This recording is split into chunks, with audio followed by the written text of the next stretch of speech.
Augstžīgām govīm laktācijas pirmajā trešdaļā nepieciešams barības devas ar ļoti augstu enerģijas saturu. Šajā periodā, uzsākot laktāciju, govis pakļautas enerģijas deficīta stresam, jo nespēja uzņemt pietiekoši daudz barības, kas kompensētu iztērēto enerģiju piena ražošanai.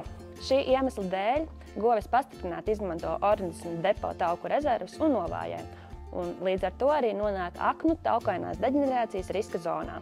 Lai izvairītos no ketozes un aknu taukainās deģenerācijas, dzīvniekiem nepieciešamā enerģija ir jāpiegādā ar pilnvērtīgu lobarību. Tomēr tradicionāli izmantotie barības līdzekļi to bieži vien nenodrošina. Lai izvairītos no problēmām, barības devu iespējams bagātināt ar augu taukiem. Tauki ir viskompaktākais enerģijas avots, tomēr parastas eļļas un tauku izmantošana lobarības vajadzībām ir problemātiski, jo dzīvnieki var atteikties ēst šādu barību. Šim nolūkam ir radīts Panto Powermix – enerģijas ziņā augstvērtīgu un kombinētu enerģijas avotu koncentrātu, kurā iekļauti arī speciāli sagatavoti aizsargātie augu tauki. Teicams palīgs ražības noturības uzlabošanai un vielmaiņas traucējumu novēršanai.